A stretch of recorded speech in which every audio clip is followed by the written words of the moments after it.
There we go. We got it, Bob. Oh, hi. Sorry, we're running a little bit late. Excuse me a sec. Hey, Bob, make fast. All right, man. Welcome to Culture in Decline. My name is Peter Joseph. You know, this show's designed for those that want to be a little more skeptical about society, because perhaps you're like me, and as you stumble around this experiment we call global society, you can't help but feel an increasing sense of unease, perhaps even frustration, with respect to how we, the human family, have chosen to organize ourselves on this little planet. The late astronomer and well-known advocate of scientific thought, Carl Sagan, his famed PBS series Cosmos, once invited the question: if we were visited by a superior species from another part of the galaxy, and were forced to explain to them our stewardship of our planet, not to mention the state of human affairs today, would we be proud of what we described? How would we frame our explanation of how almost half of the world, over 3 billion people, are either barely surviving in abject poverty and sickness, or are simply dying off unnecessarily at a rate of about one person every couple of seconds, all occurring in the wake of an advanced technological reality where we could easily feed, clothe, and house every family on Earth in a respectable standard of living? How would we frame the global warfare, 230 million killed by their fellow man in the past 100 years alone? Based on what? Meaningless territoriality, resources, dogmatic, obsolete ideologies? Again, this all occurring in the shadows of a looming scientific recognition that we are indeed simply one family sharing one household, bound by the exact same laws of nature, and hence the same unifying operational ideology. How about our economic system? The bedrock of what defines our society, not to mention our dominant motivations. How would we explain the reality that rather than organizing ourselves efficiently as a single system to properly manage this household we share, we childishly divide and compete and exploit each other through an archaic, completely environmentally decoupled game? A game, by the way, which not only appears to perpetuate a vast spectrum of social atrocities, but now seems to be further destabilizing society, decreasing our public health.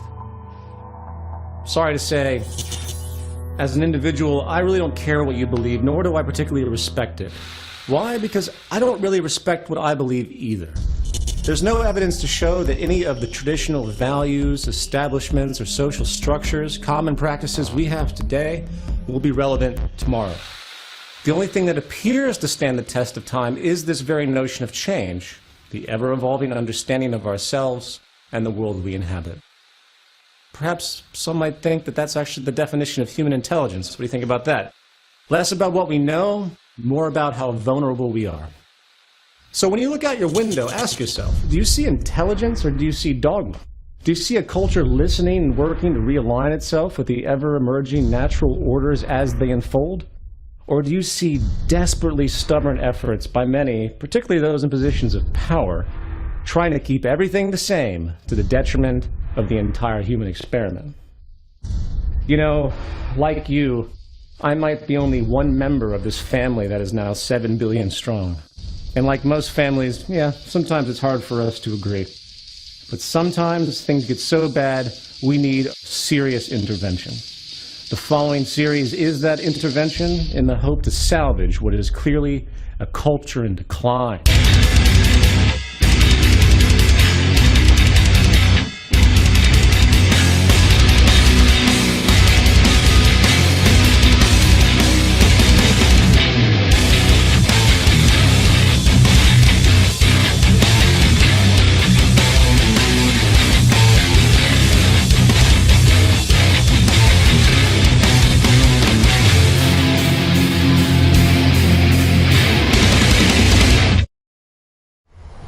It's an election year in the United States, and some may say it's an election year for the whole world.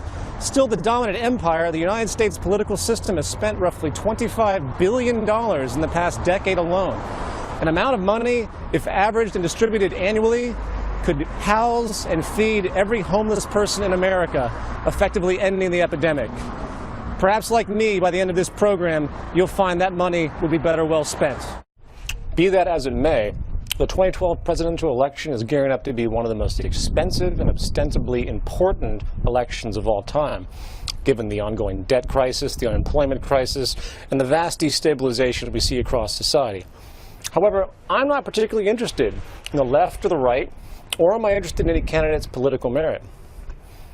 What I'm interested in is the entire idea of global democracy in the tradition as it exists, and how it is blindly accepted by the vast majority of people on this planet as being the only option to satisfy their interests and create good well-being and hence societal management in its optimum state. That's what interests me. So, rather than debate about who should be the next president, why don't we step back and consider some broader issues, such as, I don't know, maybe why we even have a president to begin with? What is this, medieval feudalism? I thought the days of kings, dictators, and giving one person enormous power was coming to an end.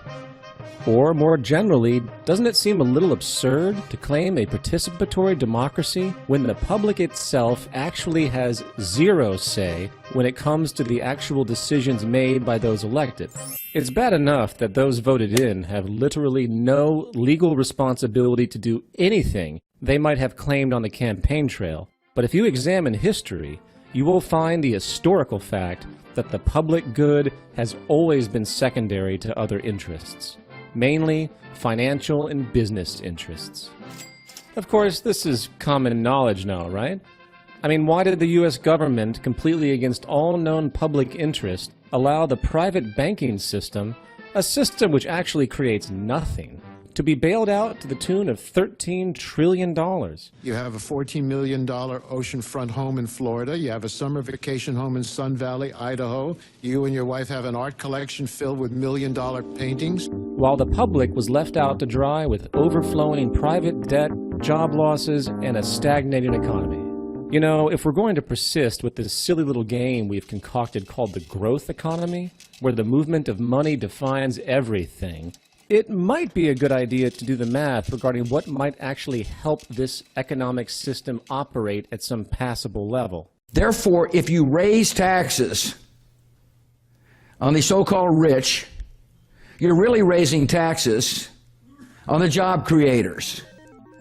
And if the goal is private sector growth, you got to recognize that the best way to create that growth is to leave capital in the treasuries of the job creators. If that money spent on the bank bailout was spent on, say, relieving private household debt instead, while letting Goldman Sachs, JP Morgan, and all of the other technically meaningless, non-producing financial institutions experience the failure and bankruptcy they deserved, simultaneously nationalizing the entire U.S. banking system as a whole, the U.S. economy might have had a chance. Why? Because banks don't actually contribute anything. People with jobs do. You want growth in this type of system, you need jobs.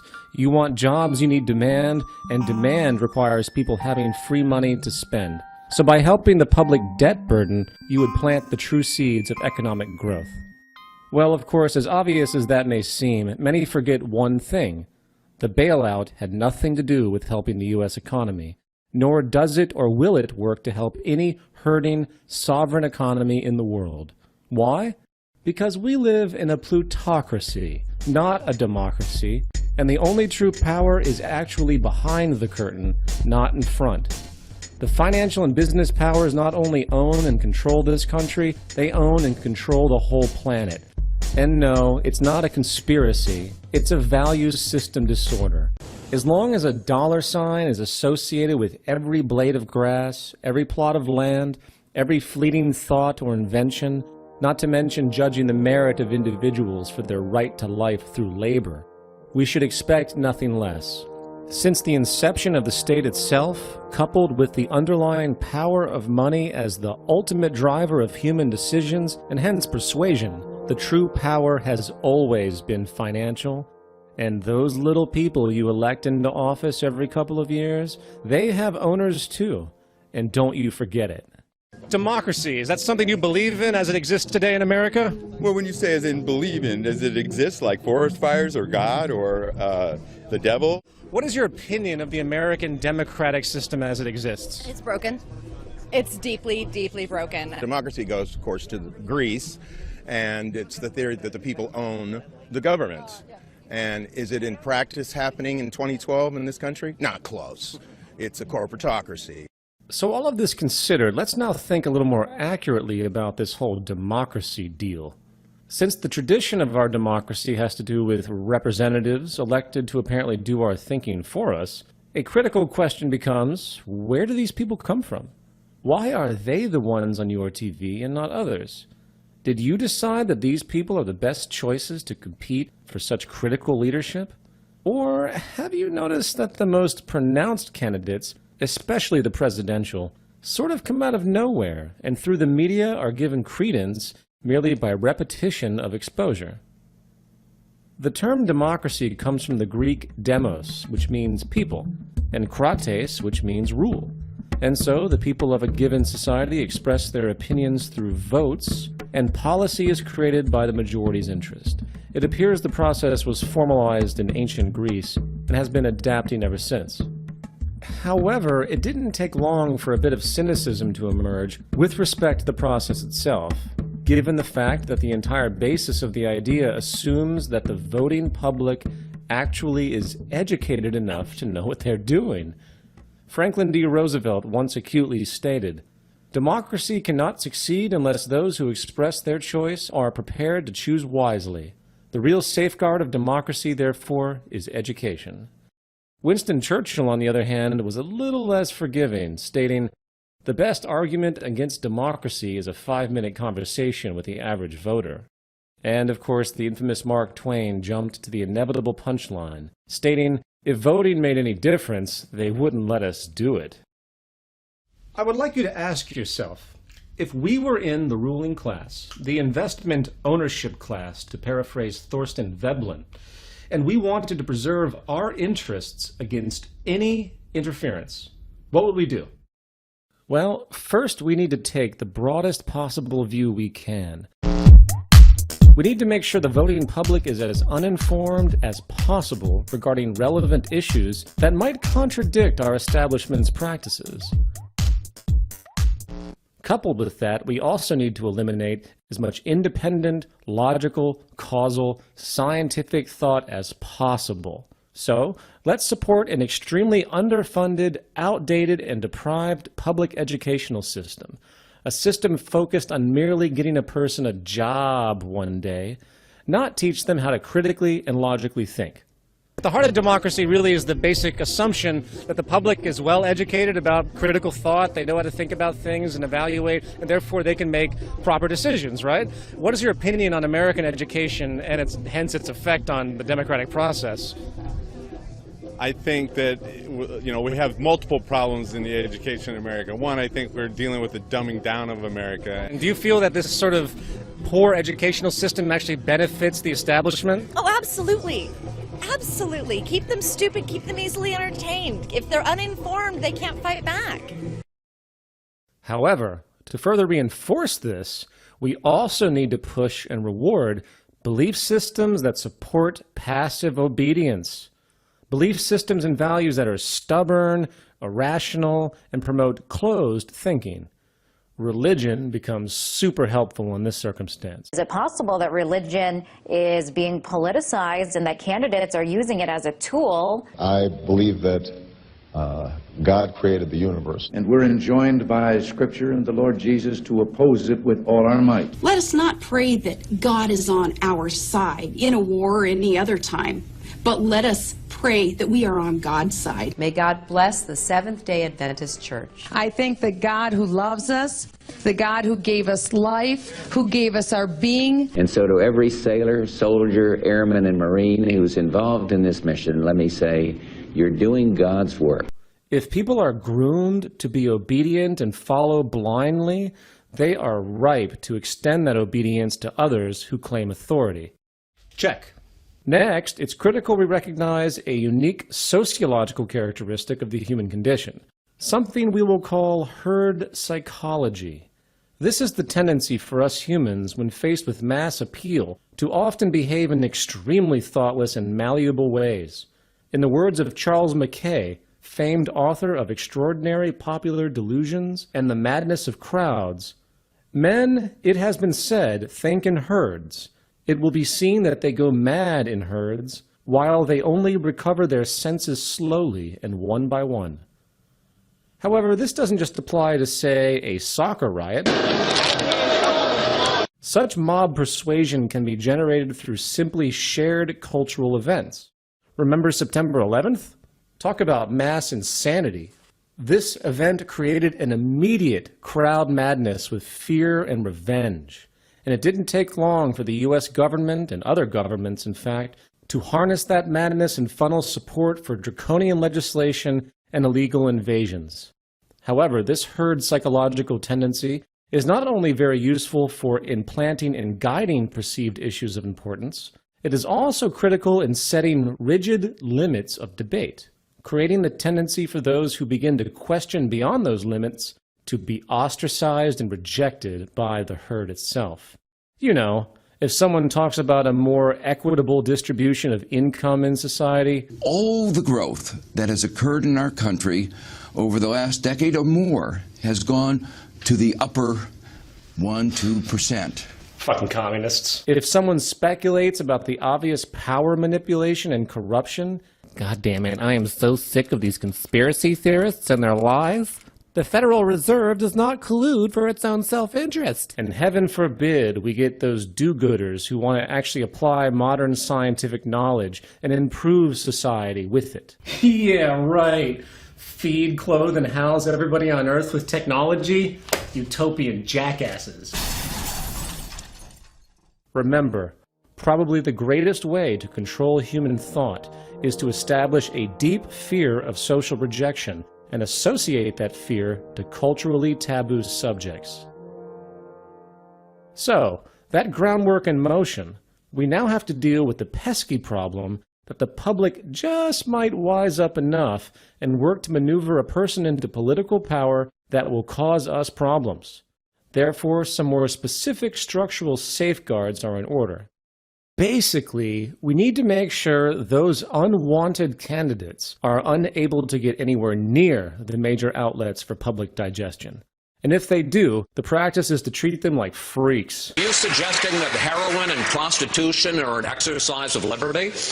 What you're inferring is, you know what? If we legalize heroin tomorrow, everybody's going to use heroin. How many people here would use heroin if it was legal? How do we do that? With money. And our corporate constituency has plenty.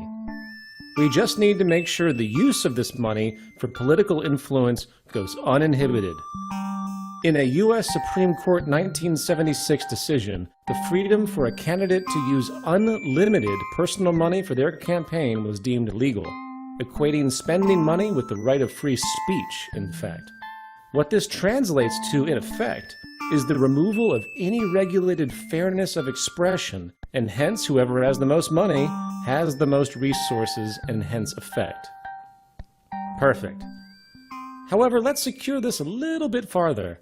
Let's also make sure that our corporations are given the legal right to promote our little puppets without limit. Luckily, in 2010, our pals again at the U.S. Supreme Court confirmed that the government may not restrict political spending by any corporation in candidate elections, as they are, once again, protected by the First Amendment.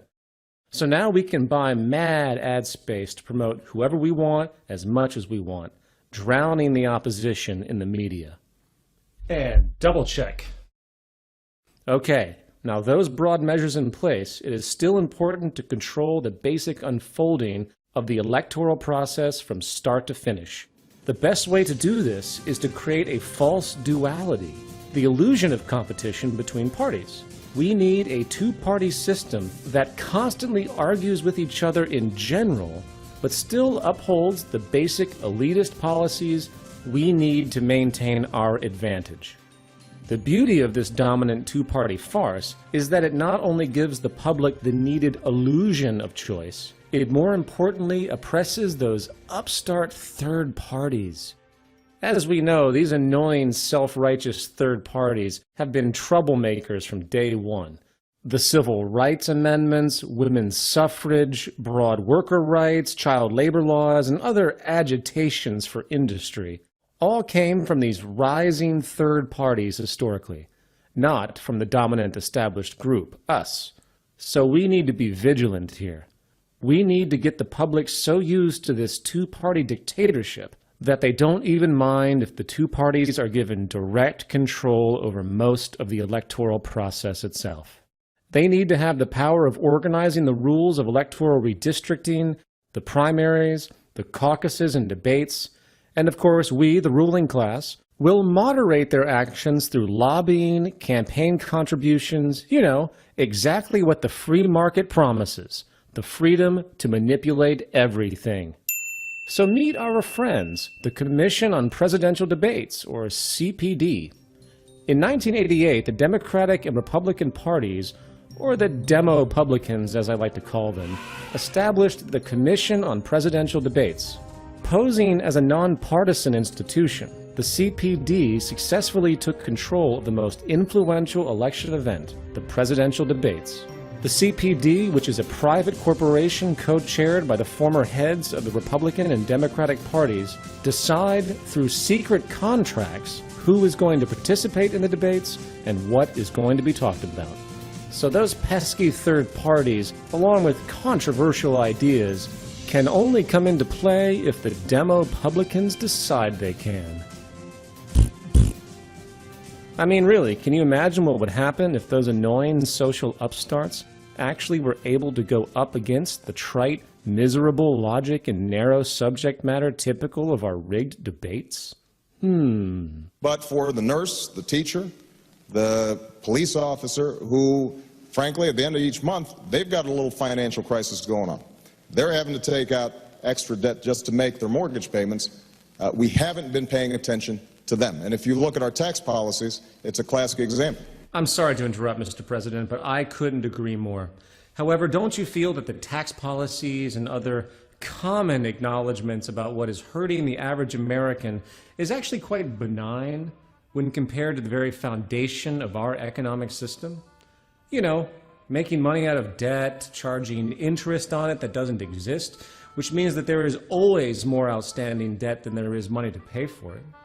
Of course, that lends itself to more debt being created to cover it, and essentially failure and bankruptcy is inevitable.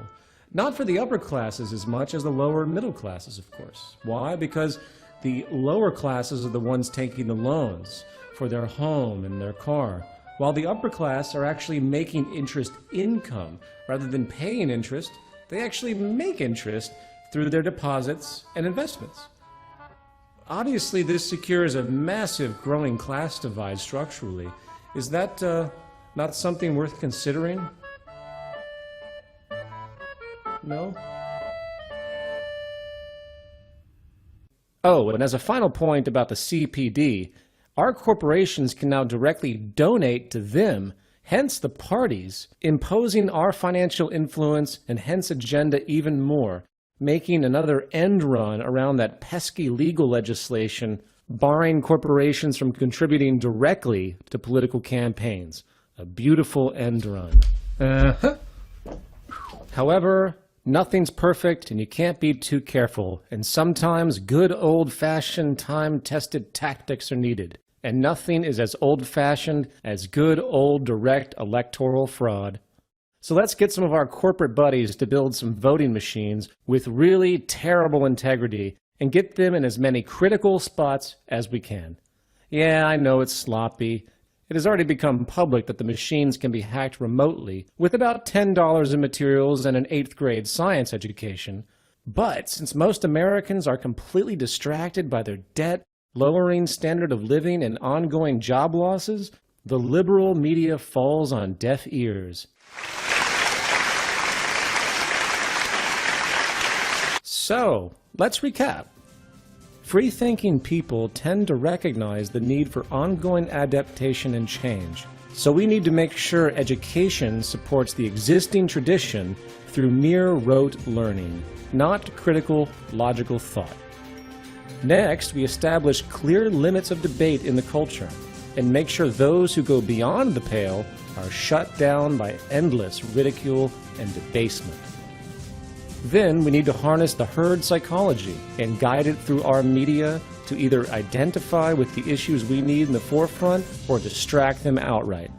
As far as large-scale influence, we need to have the freedom to do whatever we want and to use our vast corporate wealth to influence both public opinion and the candidates themselves. Our legal status as a corporate person now ensures our free speech and hence free spending. Next, we create the public illusion of competition and choice and gain as much control over the election process as possible. Our demo public in pawns, with our endless sponsorship and lobbying, now handles this well, including the restriction of public debate and the denial of all interfering third parties. And if that wasn't enough, screw it. We'll just reorder the ballot counts ourselves with the black box voting hacks in the most influential electoral states. And so it goes. You know, since the beginning of civilization, those in power have successfully restricted the interests of the majority by regulating their values, by controlling resources through money, not to mention controlling the very processes that exist to challenge them. Is it a conspiracy? Do such powerful men meet in dark rooms and work to figure out how to keep their power? Actually, no, not as much as you might think. You see, the hilarious thing about all of this is that such a process of manipulation is actually self-generating, justified in a step-by-step manner, with basic self-interest guiding the whole way. You see, the real corruption is not occurring in backroom meetings or at the docks. The real power resides in how you, the public, actually perpetuate, condone, and support the very underlying systems that oppress you. Final thoughts. Many watching this program's content will likely interpret the broad farce known as American democracy, or really the farce of global democracy, in fact, as a system in need of better regulation. The ACLU, Democracy Now!, Michael Moore, Occupy Wall Street, Annie Leonard, and other intelligent and outspoken activist institutions and figures seeking what they call change all actually operate within the same presupposition. If only we can better regulate monetary and corporate power, we can fix the world. No.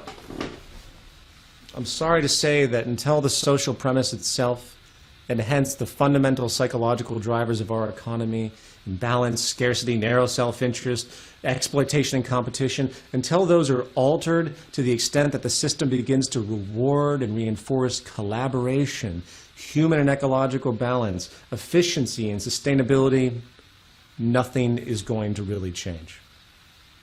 In a sociological condition where everything is based on advantage over others, what we call corruption today isn't actually corruption at all. It's just business as usual. I mean, seriously, what did you people expect? In an economy where everything is for sale by the very ethic inherent, underscored by the false notion that we can't possibly work together intelligently to benefit all, no level of supposed corruption should surprise any of us. So, in short, to assume we're going to perpetuate this economic philosophy here and then contradict it over here with the idea that certain elements of society should be off limits from monetary manipulation and gain is completely naive and absurd. But don't take my word for it. Just sit back and watch the ebb and flow as we move from one set of corrupt, damaging practices to the next. Sure, we'll slowly fix a few issues with our in-the-box thinking, but until the whole system is addressed at its core, unfortunately, it's all mostly a waste of time, and improvement will be very, very little. And until we grow up to that level, sit back, relax, enjoy the show, and until next time, I'm Peter Joseph, an agent and victim of a culture in decline.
modest preemptive actions can obviate the need of more drastic actions at a later date. I think that you've been taught things like confidence intervals in an elementary statistical course that would let you do this, but if you really studied carefully, you'd know that they don't let you do this. A really principled frequentist can't produce a probability distribution. The conclusion we want to point out when we think about valuation is the fact that means are scarce.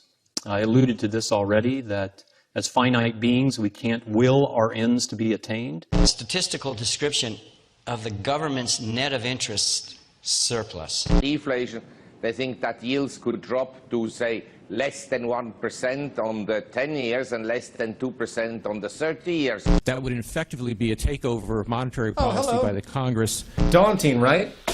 Might even make you feel stupid.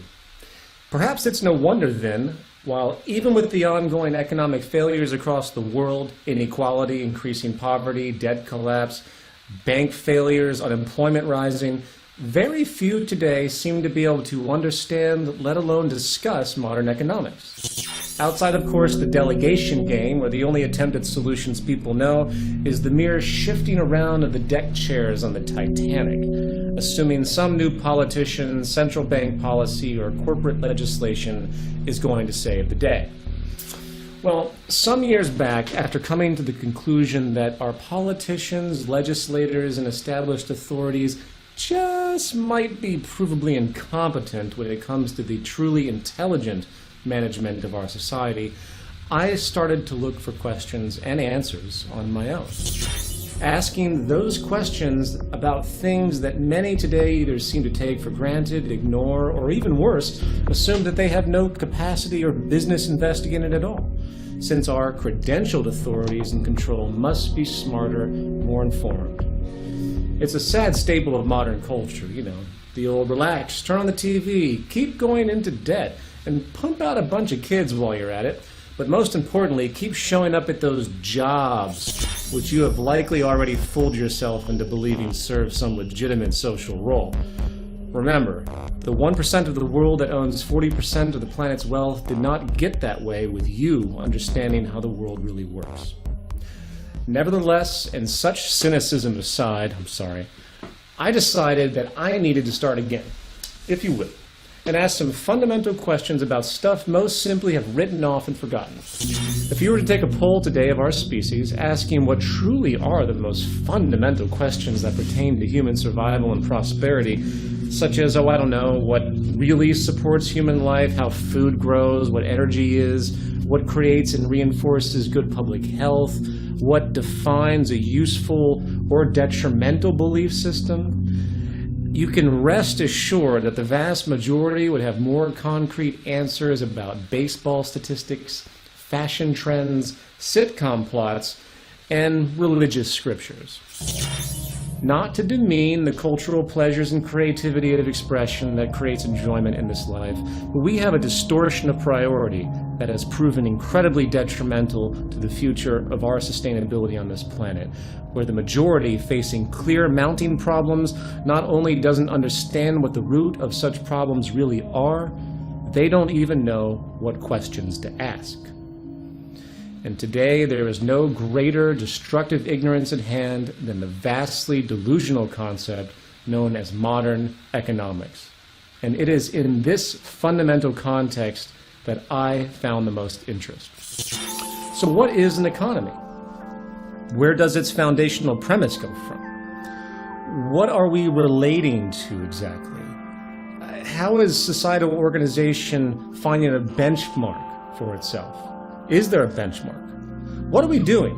And why does the discussion of this subject appear to be so elitist in its vocabulary and orientation? Is it really that complicated? Well, I became so tired of being called ignorant of the subject by self-proclaimed experts I challenged, I decided to take it upon myself to read the entire macroeconomics curriculum of Harvard University from the undergraduate to the PhD level, along with all the staples of influence, F.A. Hayek, John Maynard Keynes, Ludwig von Mises. And I'll tell you what, I'm really glad I did, because I had some very poor judgments that needed correction. Not so much regarding my views about economics, but that life is short. And I wasted an enormous, unforgivable amount of time reading this outdated, overly intellectualized gibberish. Shit. Bob, would you take care of that, please? The fuse panel. Be careful, man. It's not grounded. As the following episode will detail, modern economics is not true economics at all. It's a mere ideological philosophy built upon a series of presuppositions that have been given the illusion of permanence. There is absolutely no relationship to the scientific integrity of our knowledge of the environment built into this model. The monetary market system of religious belief is at the core of the vast majority of ecological and social imbalance we see in the world today. Sadly, it is in the face of normality, so many look past it. We might begin to see that this principal notion and practice is truly a problem in society, and to me, it is at the heart of a culture in decline.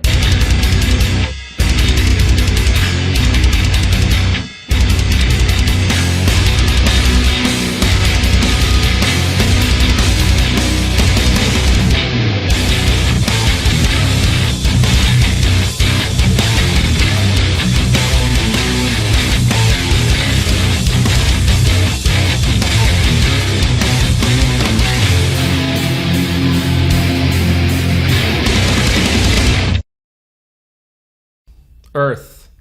Curious little ball of rock, gas, and water, isn't it? Hard to believe this little bubble of chemical elements floating in space, basically powered by the sun, could give rise to our colorful yet rather troubling super monkey species.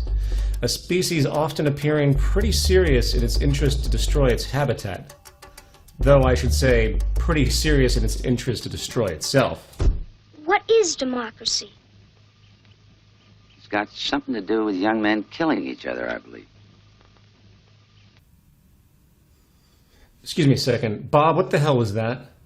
The cutaway. It wasn't funny, it was just depressing. Couldn't you have found some guy shooting a bottle rocket out of his ass or something? I mean, you know what our demographic is and the point of this show, right? Okay, well, please. Anyway, perhaps our immaturity is just a phase, a tragically comedic rite of passage. No different than children that need to be burned by a hot stove in order to realize they shouldn't touch it, or what the physics behind it may be. Nevertheless, the history and characteristics of this little orb can be scientifically described with a good deal of accuracy. A couple billion years old now, a composite of gas and dust that resulted mostly from a large chemical reaction long ago, likely an exploding star or supernova. And over millions of years, this dust clustered into relatively big chunks of rock, a pronounced gravitational field emerged, our chemical elements were slowly reorganized, and conditions emerged to enable water and an atmosphere, which is what bred the first single-celled organisms. And so went the slow process of mutation into the very amusing circumstance we have today, us. Of course, you're free to believe whatever creation story you like, a rib from Adam, alien cross-pollination, primordial ooze. At the end of the day, the utility of such knowledge is quite small, and in fact, our little monkey brains might never have a complete picture of something so complex. Yet what we do know is that the universe is governed by laws, not moral or religious laws, but laws that were around long before we ever evolved a brain to understand them. Laws that very clearly point out that we either adapt to them and respect them, or we suffer the consequences. Such is the true face of God, the laws of nature. In many ways, the history of our universe is the history of our understanding of it. And we have come a long way as a species with respect to how we organize our lives around these rules. And likely the best example of this adaptation, or in many ways lack thereof, is how we think about economy, the foundation of our social survival. Many thousands of years ago, our super monkey brethren began to discover how to engage nature. We went from being completely at the mercy of the habitat, gathering our food with some hunting, living and migrating around the natural seasonal regeneration, to an agricultural revolution, learning how to cultivate food, create ever-sophisticated tools to ease labor, and, in effect, learn how to mimic nature itself. In fact, this new awareness and ever-increasing understanding to harness the processes of nature to our advantage is what has led to the vast technological innovation we see today. If nature is doing something, odds are we can understand how through these dynamic scientific principles. From artificial intelligence today, which works to emulate actual neurological processes, to molecular engineering, which uses the atomic logic to manually recreate material objects, to those now ever-important blood-shifting erectile dysfunction drugs, which, if you've been watching TV recently, must be the most epidemic health crisis in the Western world today. Since this revolution, human society became less nomadic, slowly merging into cities, and systems of labor specialization began to rise, along with means for exchange. Barter is a common example. You need some eggs? Maybe give some firewood you chopped up in exchange for the dairy farmer's work. Yet, such practices became cumbersome and impractical after a while, so the idea of using some rare, fancy rocks, like gold and silver, as a medium of exchange, eased these transactions through a system of pricing goods in terms of their relative value. This gave birth to what we know today as the adjustable price system, which, through the public's aggregate patterns of exchange and production, creates a crude yet semi-workable logic where the prices of goods reflect the balance of supply and demand, otherwise known as the market, or market value. Let me explain. When you stumble into the mall and buy the 85th generation iPoop 4G MP3 colostomy bag camera phone waffle maker, you are creating economic signal information that is used to calculate demand, local and regional preferences, and other resulting data in concert with the millions of other impulsive consumers who, having also likely bought the 84th generation just 2 months prior for twice the price, creates an aggregate flow of input data and feedback that allows for an ostensibly rational regulation of resource allocation, production, distribution, labor requirements, and of course price consensus in the market based on perceived supply and demand. Not to mention the general data of how the marketing team can screw you over even more later on. This mechanism is partly what the ultimate high priest of our current economic religion, Adam Smith, was alluding to with his invisible hand notion of causality in the free market. And in many ways, he was onto something. It does work in a limited context in a crude way. In fact, in the 1920s, an economist named Ludwig von Mises put forward the still high-standing claim that without the price mechanism, economic calculation and rational resource allocation and general organization would be impossible. He called it the economic calculation problem. However, things are much different today than they were 200 years ago when Adam Smith published his Wealth of Nations or when Ludwig von Mises made his criticism of central planning. The fact is, the argument has changed. The economic debate now is what is actually sustainable and progressive for the human species, not the mere mechanics of the movement of money.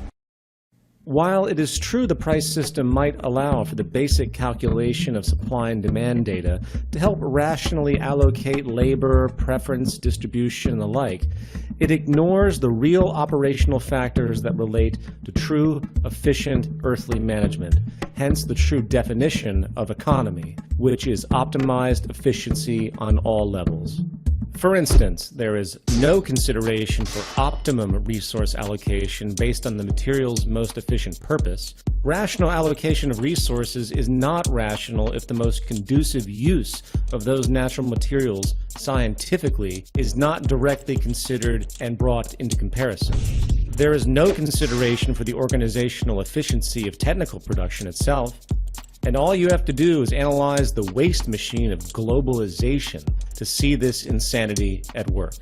There is also no consideration for regeneration needs or recycling protocols, a true requirement for responsible, rational resource use on a finite planet.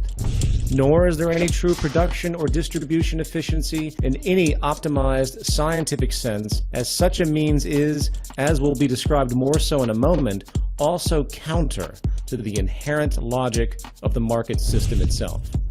These, coupled with many other serious parameters needed for a truly efficient economy, are simply ignored, or even worse, assumed to be inherent to the price mechanism's function when they clearly are not. You see, the price mechanism's concept of efficiency translates the subjective mass interaction of consumers into the narrow assessments of regional demand, production, and distribution. It has nothing to do with how or why the methods of industry are what they are. Such factors are left up to the whim of the producers, operating for profit alone, completely decoupling from the natural regulation of scientific principles of sustainability. Oh, man. You see, at the core of the economic calculation problem is really the argument that we are completely irrational, that we can't possibly be organized in a way that is structurally efficient. We're too insane, essentially. Therefore, we have to have a general economic anarchy to organize our society, and there's no other way around it. Bullshit! Again, today is very different than it was prior, and a quick review of modern computer programming and systems engineering will tell you that not only can the algorithmic intelligence of our sensory and measurement technology today, coupled with synergistic computer calculation, orient all the previously existing factors taken into account by the price mechanism as we know it, the truly relevant yet missing factors for optimum efficiency and sustainability could be brought into the equation. This would be the making of a true economic calculation for industry, not the crude, truncated data put forward by price alone. So coming back to our household, the Earth, what is this thing really? It's a system. It's a system of symbiotic laws. And at the core of all principles of sustainability is recognition of the largest order system we can find for reference. The price mechanism on... Bob, what was that? Jesus Christ, Louis. Bob, why didn't you tell me Louis was here already? Ladies and gentlemen, we have a special guest here on Culture and Decline, our local guru, Louis the Logic Gremlin. Louis has a severe impatience for anything illogical, and he works to...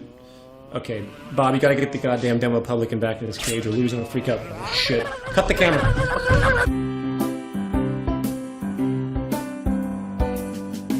Sorry about that, ladies and gentlemen. As I mentioned, Louis here gets a little frustrated when it comes to anything illogical, and the demo publican is sort of his mortal enemy. Anyway, Louis, since we have you here, I want to ask you a few questions. Is the free market actually a good basis for sustainability for the human species? Okay,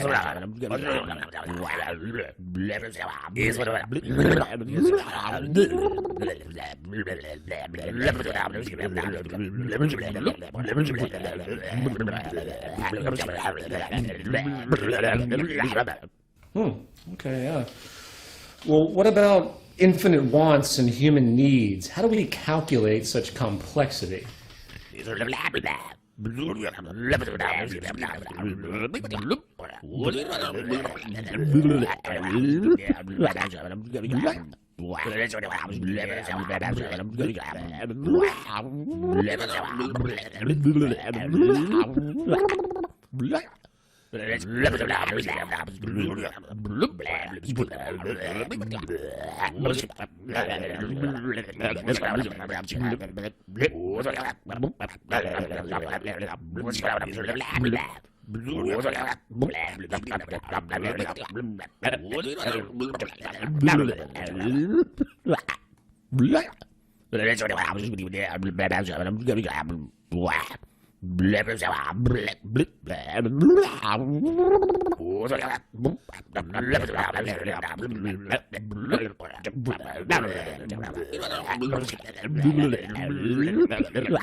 Well, thank you very much, Louis. Appreciate that.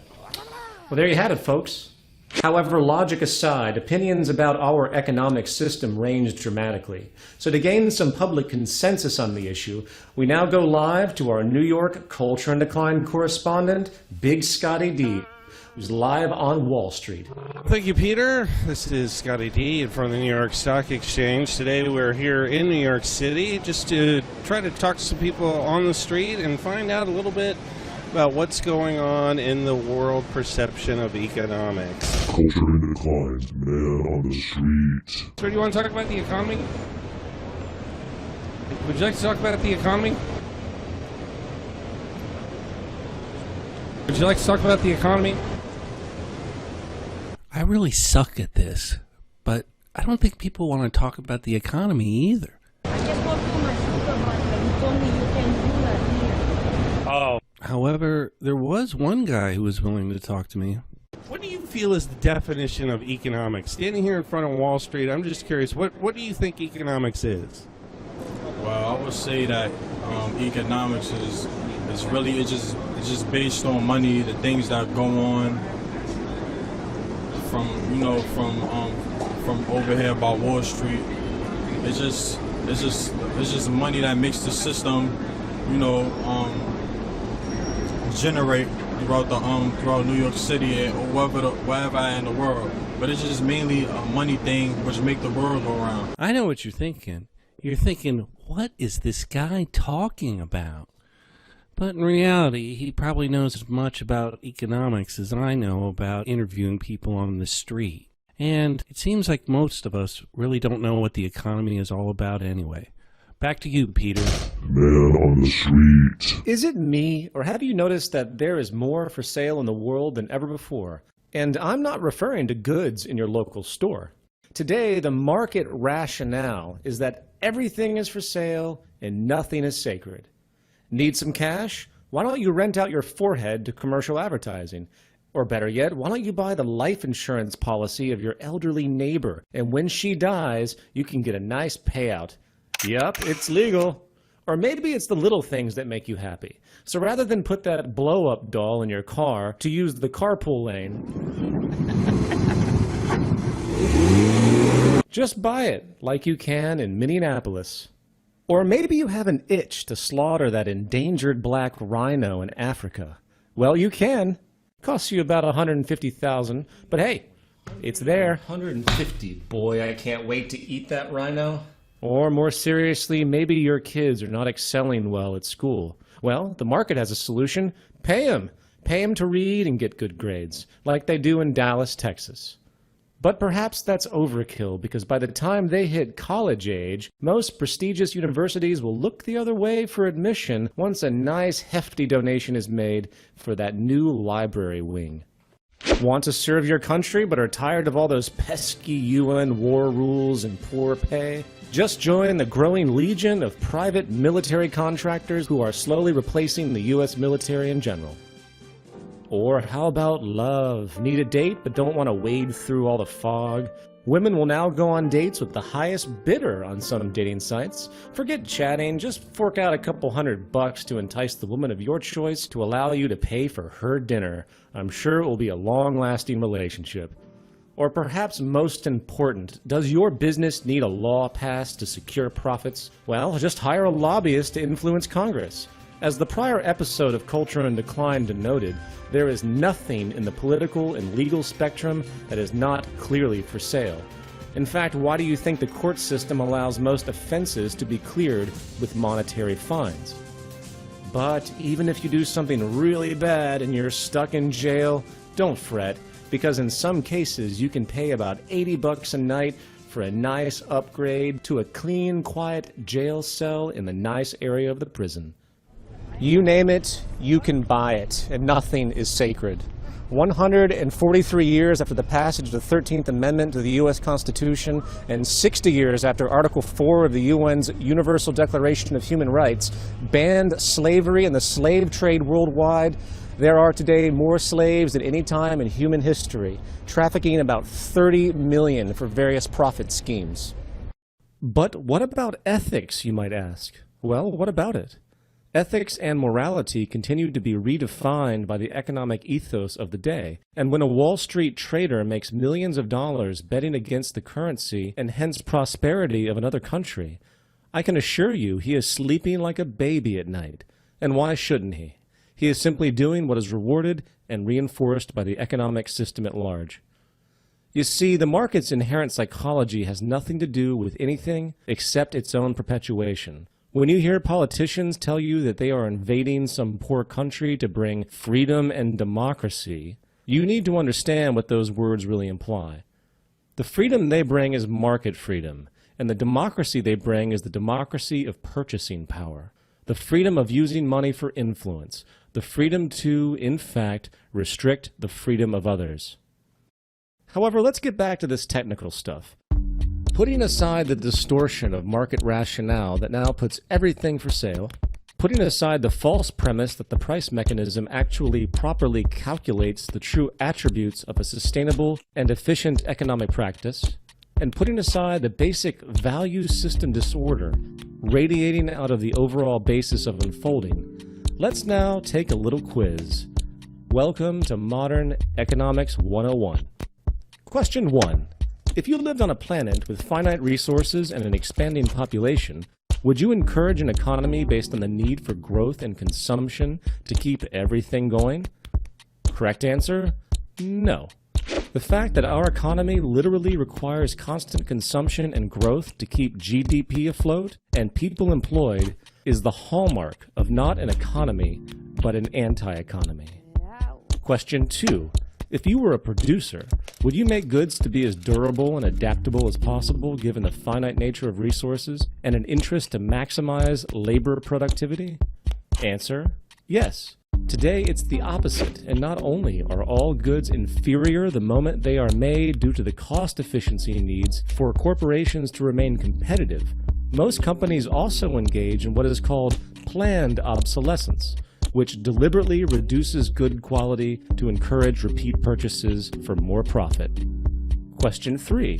If you were a socioeconomic planner, would you encourage everyone to buy one of everything, hoarding that personal property protectively, even though many goods are used infrequently? Answer: no, that would be inefficient. The reality that goods are only as relevant as their use would be realized, and hence a system of shared access, not blind, restrictive, universal ownership, would be the most rational manner of unfolding.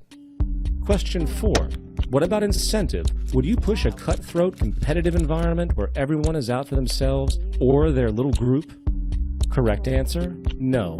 Knowing what we know today about the competitive mentality and how it creates abuse, along with the reality that collaboration and the sharing of information is truly the driver of progress on the social level, competition would be seen as the most limiting of arrangements as a philosophical practice.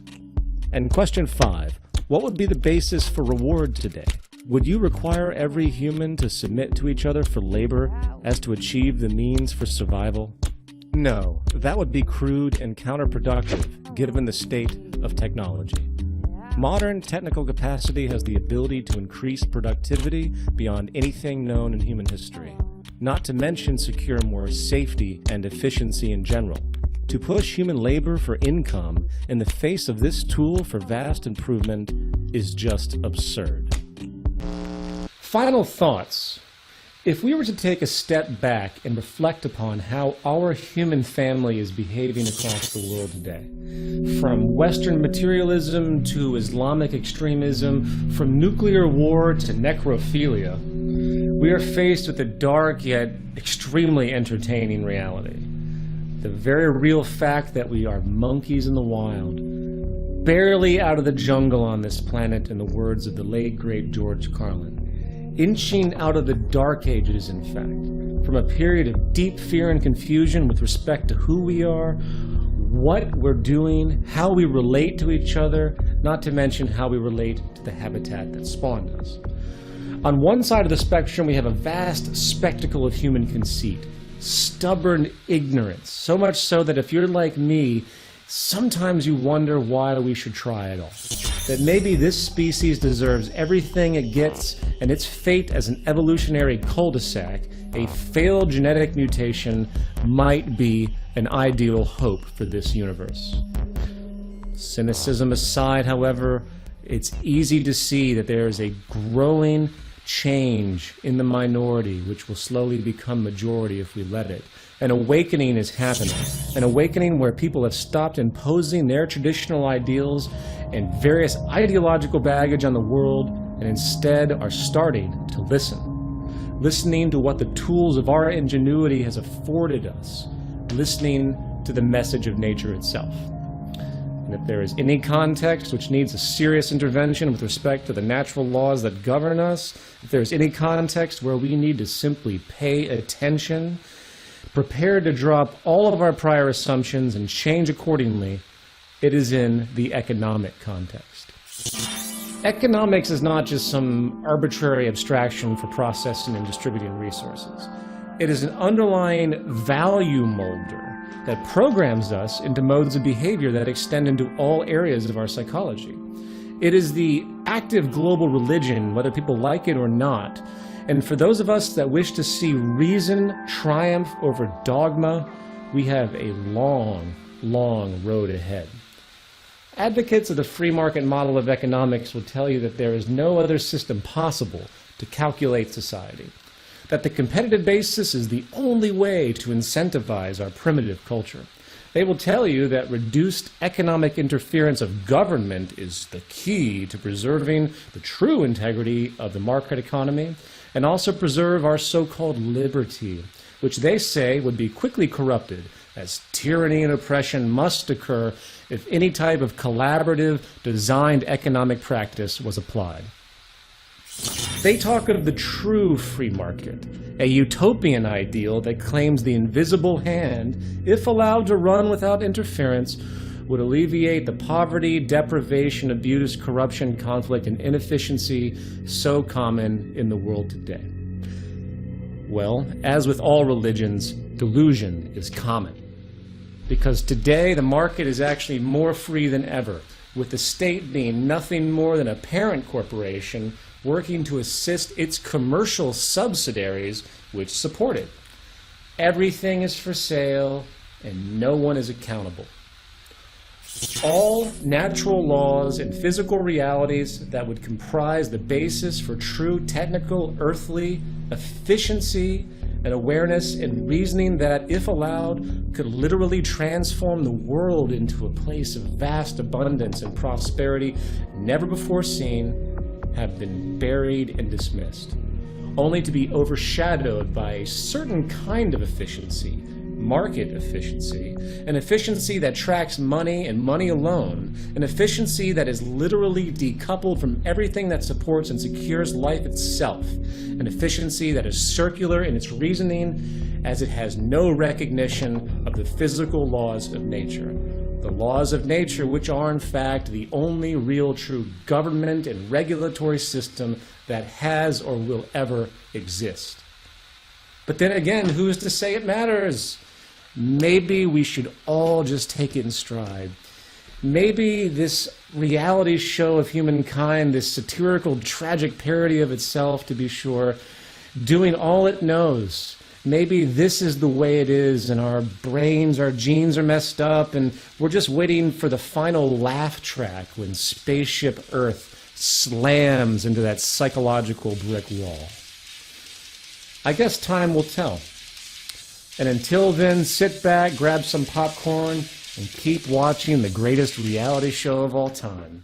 And until next time, I am Peter Joseph, an agent and victim of a culture in decline.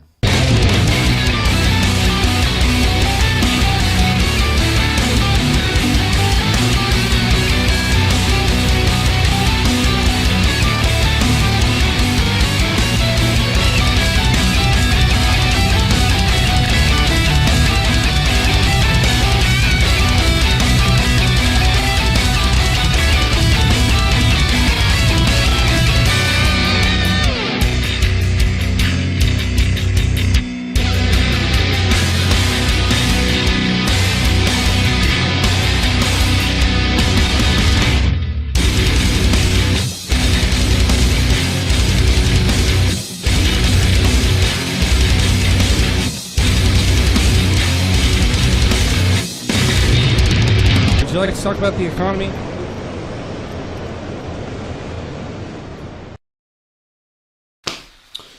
Oh, hello. Hey, tell me honestly, do these pants make my ass look too big? Or wait, maybe not big enough. Is it time for a little butt cheek augmentation? Or maybe a little liposuction to take away these love handles at least. And perhaps while I'm at it, a nice tummy tuck. You know, that can't hurt to even it all out. But wait, why should I stop there? Since I'm a bit too lazy to work on these pecs, perhaps some implants might be in order. Along with a nice minor neck lift. Of course, I'm definitely going to have to do something about this male pattern baldness, right? What's that? An eyebrow lift? No, I don't know if I want to look all alert all the time. Rather, I think I'm going to finish off with a plethora of Botox injections that tighten up these wrinkles. You know, Botox, that chemical neurotoxin that temporarily paralyzes your nerves for the illusion of youthfulness. Marshall McLuhan once said that the last thing a fish would ever notice in its habitat is the water. Likewise, the most obvious and powerful realities of our human culture seem to also be the most unrecognized. And it is only when we take pause, often at the risk of social alienation, to question the foundational principles and ideas to which our lives are oriented, does a dark truth about our supposed normality become more clear. Today we live in an ocean with enormous waves of status obsession, materialism, vanity, ego, and consumerism. Our very lives have become defined not by our productive thoughts, social contributions, and goodwill, but by a superficial, delusional set of associations where the very fabric of our society now radiates with cheap romanticisms connected to vain competition, conspicuous consumption, and neurotic addictions, often related to physical beauty, status, and superficial wealth. In effect, social conformity masquerading as individualism, with the virtues of balance, intelligence, peace, public health, and true creativity left to rot on the sidelines. The cultural water we inhabit today runs deep with heavy pollution. It starts in our formative years, where to be smart and achieving is to be a nerd, a dweeb, or a geek, with social praise instead relegated to those of accepted appearance, wealth, and mindless brawn, reinforcing the idea that to think, know, and challenge is to be ridiculed, while to uphold the status quo, conform to the ideals imposed by society, is to be rewarded. At what point does that multi-billionaire with the 5 mansions go from being a peak icon of culturally accepted success to an example of a severe mental disorder, amounting to compulsive addiction, in fact, where the billionaire is revealed as nothing more than a social abomination in disguise by their decision to hoard such excessive levels of problem-solving wealth for no other utility than mere ego status? But then again, we can't be too hard on them, right? For what they're doing is simply what they've been taught. Just as the religions you believe or the gaming strategies you use for survival are groomed and cultivated by the environmental condition of your existence, so are the many other waves of influence in this ocean of memes that comprise the zeitgeist of the time. So maybe we should start to question what it is we are actually trying to accomplish rather than complain, and look at the social normalities of progress and success as they exist. And I don't know about you, but I'm beginning to suspect that the new commercial lifestyle that has been touted by economists and historians as some marvel of human social development is actually a hidden form of retardation. An unseen manifest value distortion that is making us sick, antisocial, increasingly vain, ecologically indifferent, and perhaps more and more malleable for the controlling factions of our society itself. Maybe, just maybe, our modern cultural strives for so-called success itself are in fact not symptoms of social progress at all, but symptoms of a culture in decline.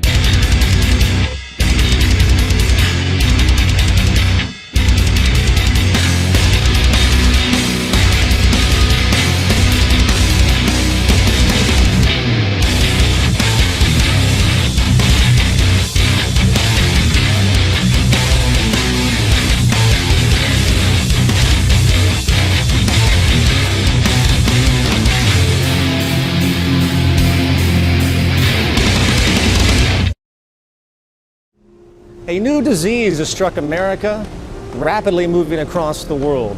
A disease largely unknown in earlier periods and almost entirely unnoticed by those who carry it. A disease spread not by a physical virus or genetic predisposition, but through cultural memes, ideas which are in fact infecting minds, growing and mutating in various strains, inhibiting the mental well-being of many. It's called CVD, Consumption Vanity Disorder. And it's a plague of modern society which not only pollutes the minds and values of those infected, it is also turning our world into a cesspool of mini-malls and self-image disorders, wasteful materialism, and belligerent social transgressions. So I've been working with these girls for a few years now. What many don't know about CVD is that many substrains or mutations have occurred. These women here suffer from HGS, or hot girl syndrome. So I see we have a few new faces here. Would anyone like to introduce themselves? I moved to Los Angeles a couple of years ago, and I started noticing weird changes happening to my body. Like my skirt started getting shorter and shorter, and I started spending more and more on cosmetics and heels and like cheap jewelry. And then the Botox injections started. And I just couldn't stop. My lips got more and more pouty. And by the second or third buttock augmentation, I was looping DVD reruns of America's Next Top Model and Extreme Makeover 24/7, dating one hot football star douchebag after the other. And the next thing I knew, I was on the cover of Vogue. It's okay, honey. I was on the cover of Vogue, too.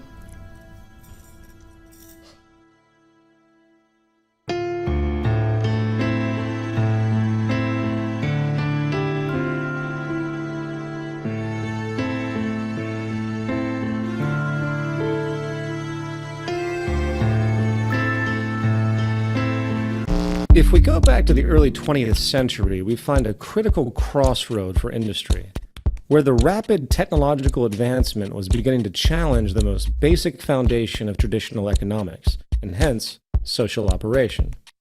You see, at the core of our socioeconomic system is labor and demand. Without product demand, of course, there is no need for production or employment. And without employment, the working public draws no income or purchasing power to buy the goods that keep the economy going. Early in the 1900s, a powerful expansion of productivity through machine application and mechanization brought about something industry really hadn't seen before: a goods surplus. A 1927 article in Nation's Business, conducting an interview with then Labor Secretary James Davis, stated, "It may be that the world's needs ultimately will be produced by 3 days' work a week." Years later, engineer R. Buckminster Fuller described the phenomenon as being able to accomplish more with less, in that the energy, manpower, and resources needed to accomplish particular goals was actually decreasing, while the accomplishments themselves were accelerating. In other words, industry was becoming more technically efficient.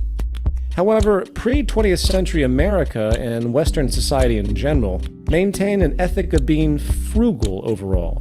There was a conservative ethos where goods were obtained for their utility, a culture of needs, not excessive wants, and most people really didn't see the need to increase their consumption simply because they could.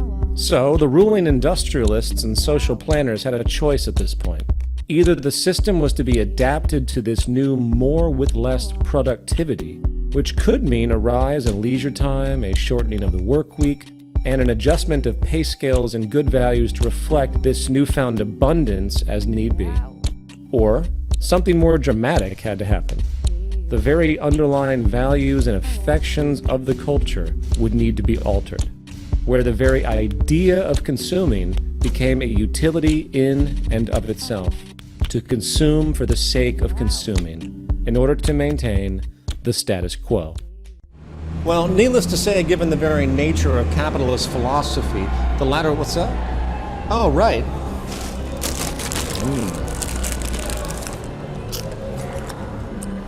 Well, needless to say, given the very nature of capitalist philosophy, the latter idea was deemed to be the only rational option.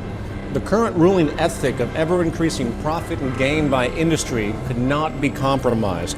So the alternative idea of working toward an abundance to meet human needs, enabling perhaps a level of personal freedom never before seen, maybe even flourishing a new period of enlightenment for human existence, was rapidly cock-blocked by the interests of the ownership class. And the world you see around you, full of ever-increasing bullshit, vanity, materialism, waste, debt-locked wage slaves, conflict, and impulsive, mindless consumption has been the result. The holiday shopping season got off to a violent start. A temporary Walmart worker was trampled to death by shoppers eager for post-Thanksgiving bargains. The man dashed into a Walmart store and knocked shoppers to the ground near Grand Rapids, Michigan at 5 in the morning. Despite several people falling to the ground, shoppers charged ahead. You're awesome! Daryl! Push one of my kids out, we'll stab one of you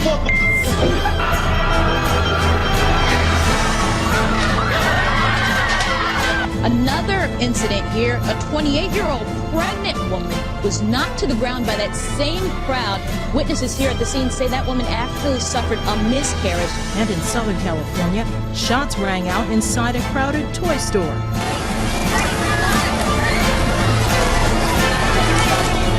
He said that a woman sprayed fellow shoppers. This actually happened with pepper spray.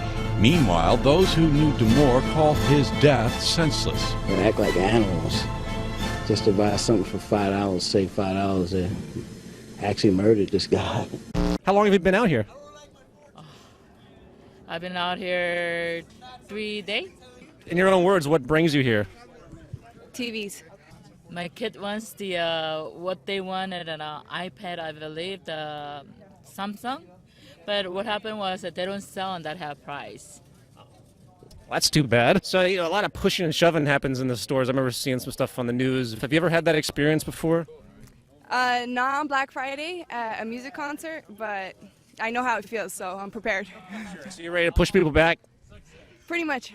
What do you think of this kind of like impulsive sort of consumerism that gets really forceful sometimes?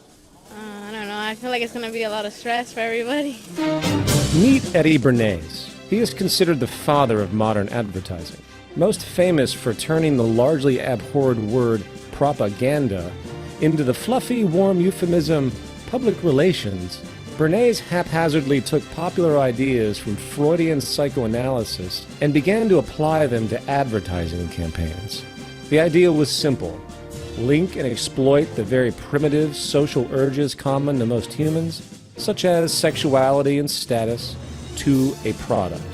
Seems so much longer than last year. It is. Nearly 4 inches longer in some models. Oh. Goods were to become less relevant in their utility and more of a symbol representing one's identity or individualism, effectively turning mere wants into emotional needs. Bernays was a response to a growing call by industrial leaders to reprogram society and create a new consumer culture. Charles Kettering, director of General Motors in 1929, wrote of the need to keep the consumer dissatisfied. Wall Street banker Paul Mazur said, "We must shift America from a needs to a desires culture. People must be trained to desire, to want things even before the old have been entirely consumed. We must shape a new mentality in America." And it worked. Technological innovation in radio and television helped further this end by a saturation campaign throughout American society, which quickly spread across the world. Advertising no longer was about describing, say, the function of a good and its inherent integrity. It was now about social manipulation, creating inferiority, shame, guilt, and false problems that could only be resolved by submission to purchase. Over an 80-year lifespan, we watch 15 and a half years of television on average. 15 and a half years of having our brains liquefied and sodomized, zombified, and then glorifying products and nonsense. And that screws with us, because advertisements are assholes. They're assholes. Imagine if an advertisement were just a regular guy walking up to you on the street, just going, hey, hey you, hey, if you wore these jeans, then the hot girls would really do you. I mean like hot girls, not that ugly broad you call a girlfriend. And by the way, could you mention to her that she needs to lose a little weight and do something about her hair? And she could do it too if she would just use these diet pills and this hair gel. And by the way, both of you guys should probably be smoking these cigarettes and drinking this beer. Then you'd be really cool. Although your teeth are looking a little yellow, but we can fix that if you would just use this tooth whitening shit. And then the hot girls would really do you. And by the way, are you happy with your penis size? If you are, that's cool. A lot of guys are happy with fun size. Is that what you call that? Fun size? A lot of girls like that. I mean, I haven't met any, but I bet there are some. But if you change your mind, all you'd have to do is take a couple of these babies, and soon you would have to call up guys to help you carry your junk around like a train on a wedding dress. But how are you gonna call your junk carriers with that crappy phone you got there? You should be using this phone with the swipey bullshit technology that makes other people feel like they're better than you just by owning this phone. And they are better than you. Oh my God, all this stuff you need and don't have is making me anxious. Is it making you anxious? Is it? Are you anxious now? Are you? Well, then all you'd have to do is take a couple of these, and in 2 weeks' time, you would feel better than anything. Plus, bonus side effect, these pills also make your ass hair shiny and more manageable with extra bounce. Anyway, I gotta go, because your girlfriend just decided she looks pretty good in a vintage dress, and I gotta turn that around quick before she stops taking the Ambien Prozac cocktail I gave her, and then she'll stop shopping continuously in order to fill the void created by self-hatred, created by me. Would you hang out with that guy?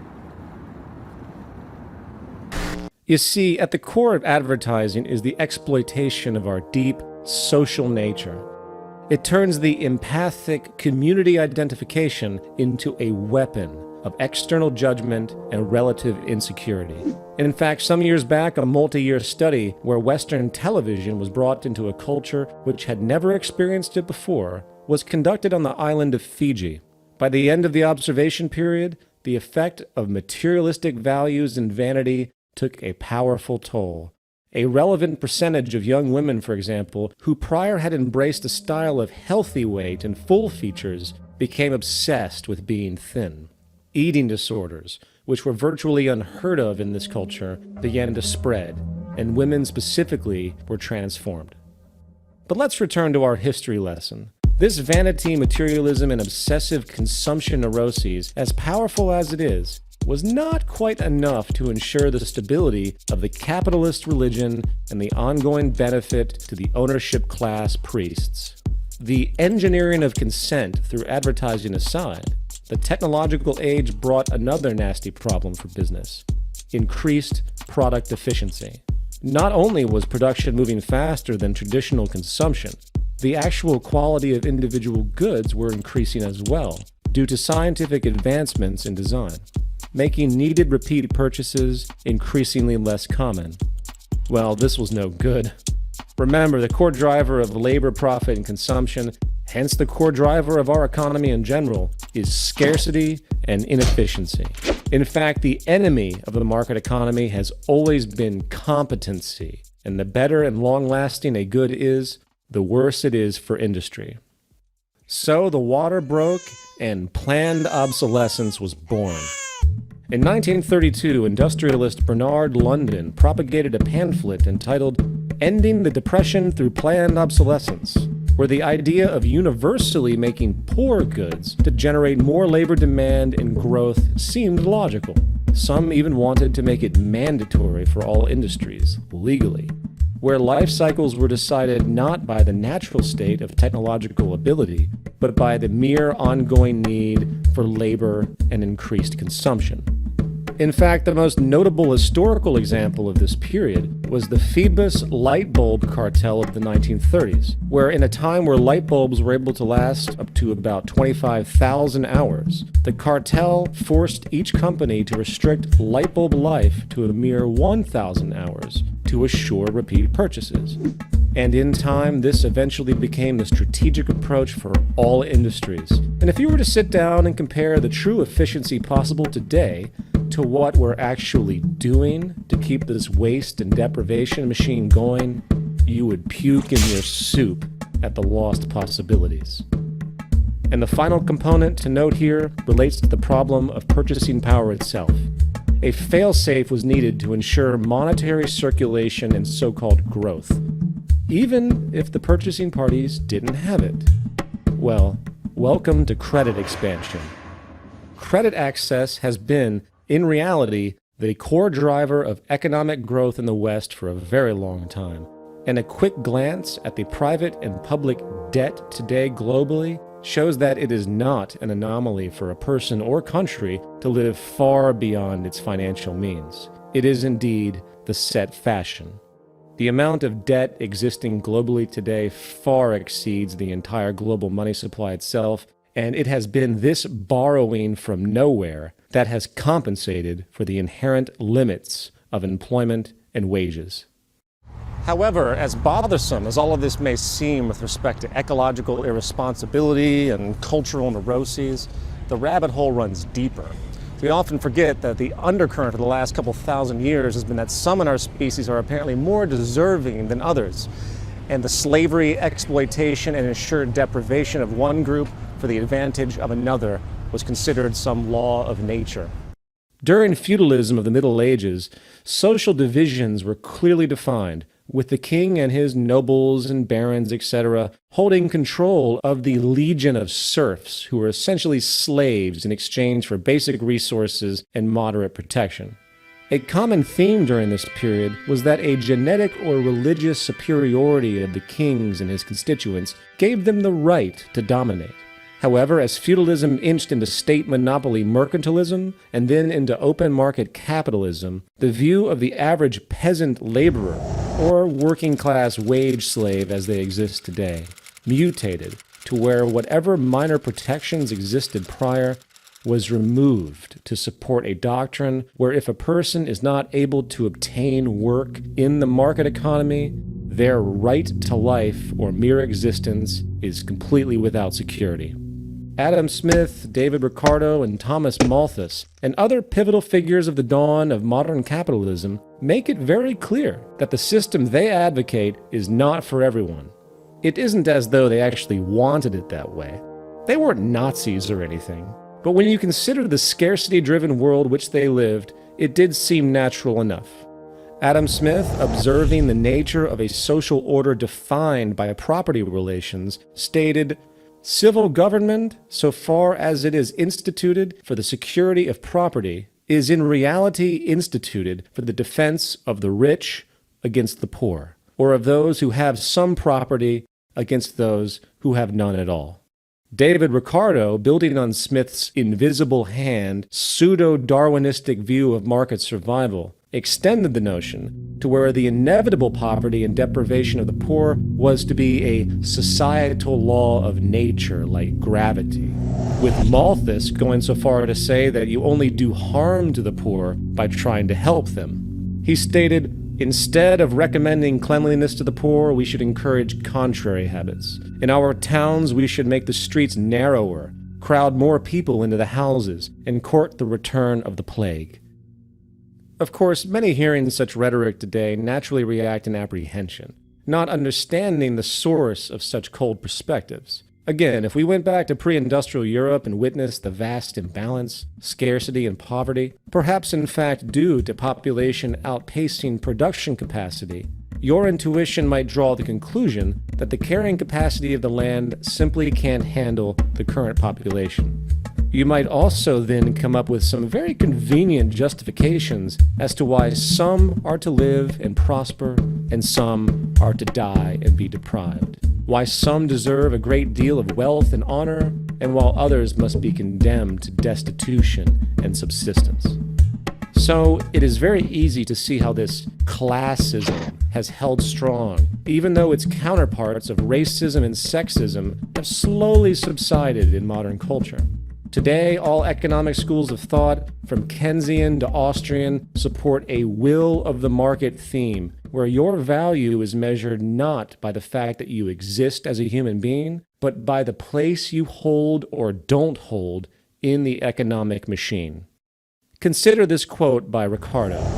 By gradually contracting the sphere of the poor laws, by impressing on the poor the value of independence, by teaching them that they must not look to systematic or causal charity, but to their own exertions for support, that prudence and forethought are neither unnecessary nor unprofitable virtues, we shall by degrees approach a sounder and more healthful state.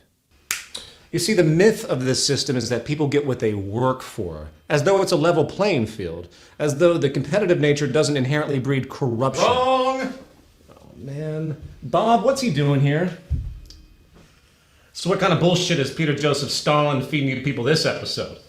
Listen, man. Listen, people, what Captain Freedom Hater over here doesn't seem to understand is that the poor are fucking stupid. They're stupid and lazy, and they get what they deserve, all right? And I'm so sick of the nanny state coming in and taxing my hard-earned trust fund so these cretins can go and live it up with their lottery tickets and their malt liquor.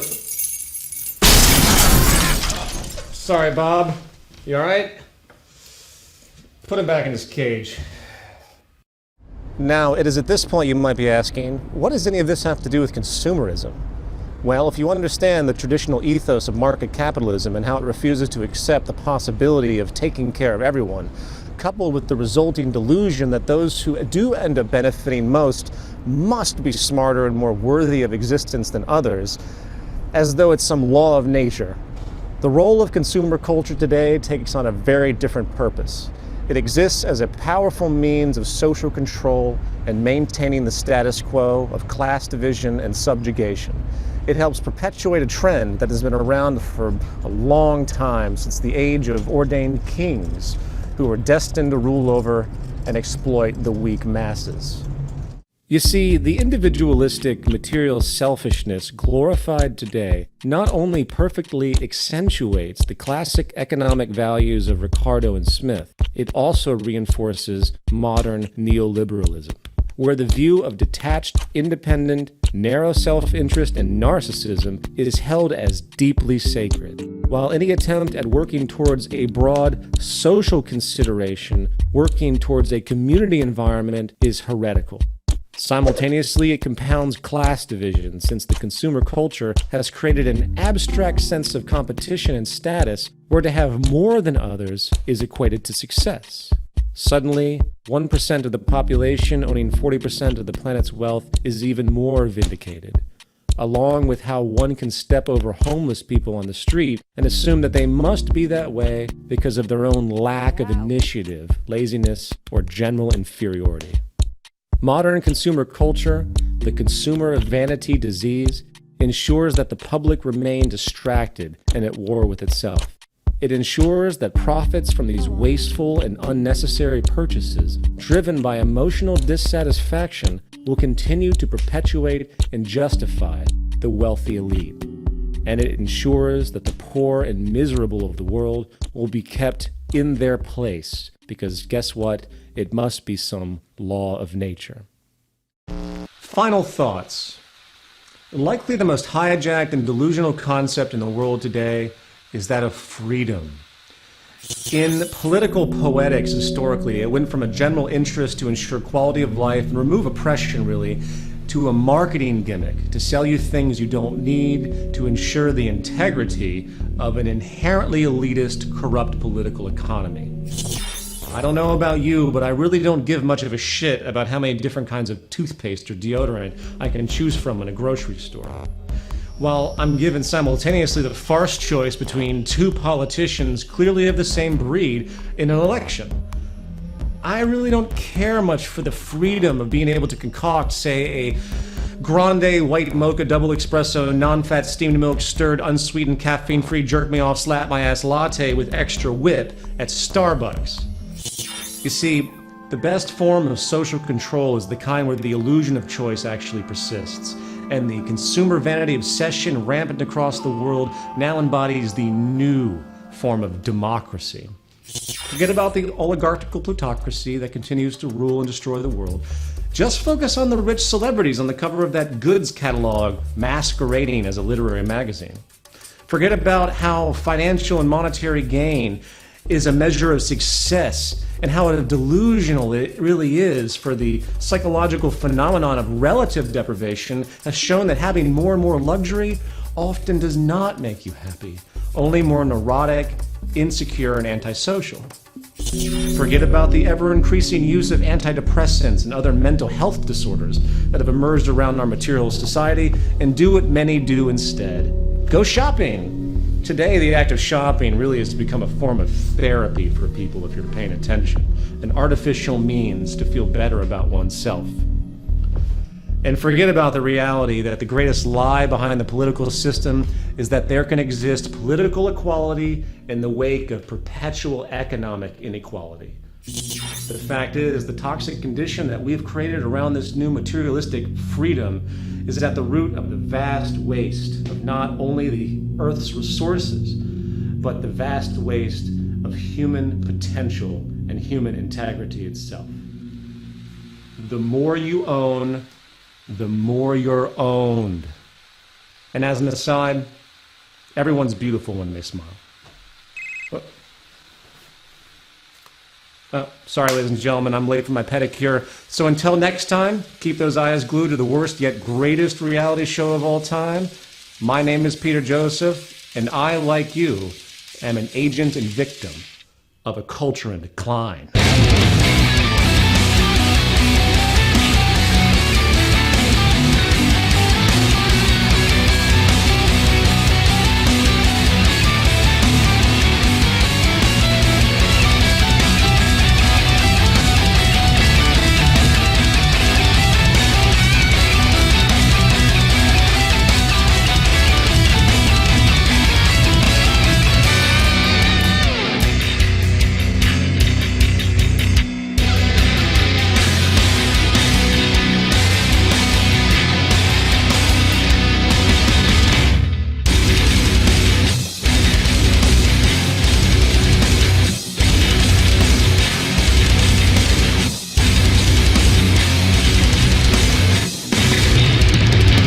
So given the trials you all experience in your day-to-day coping with this disease, how has it affected your livelihood? Why don't we start with you? What are you doing for work?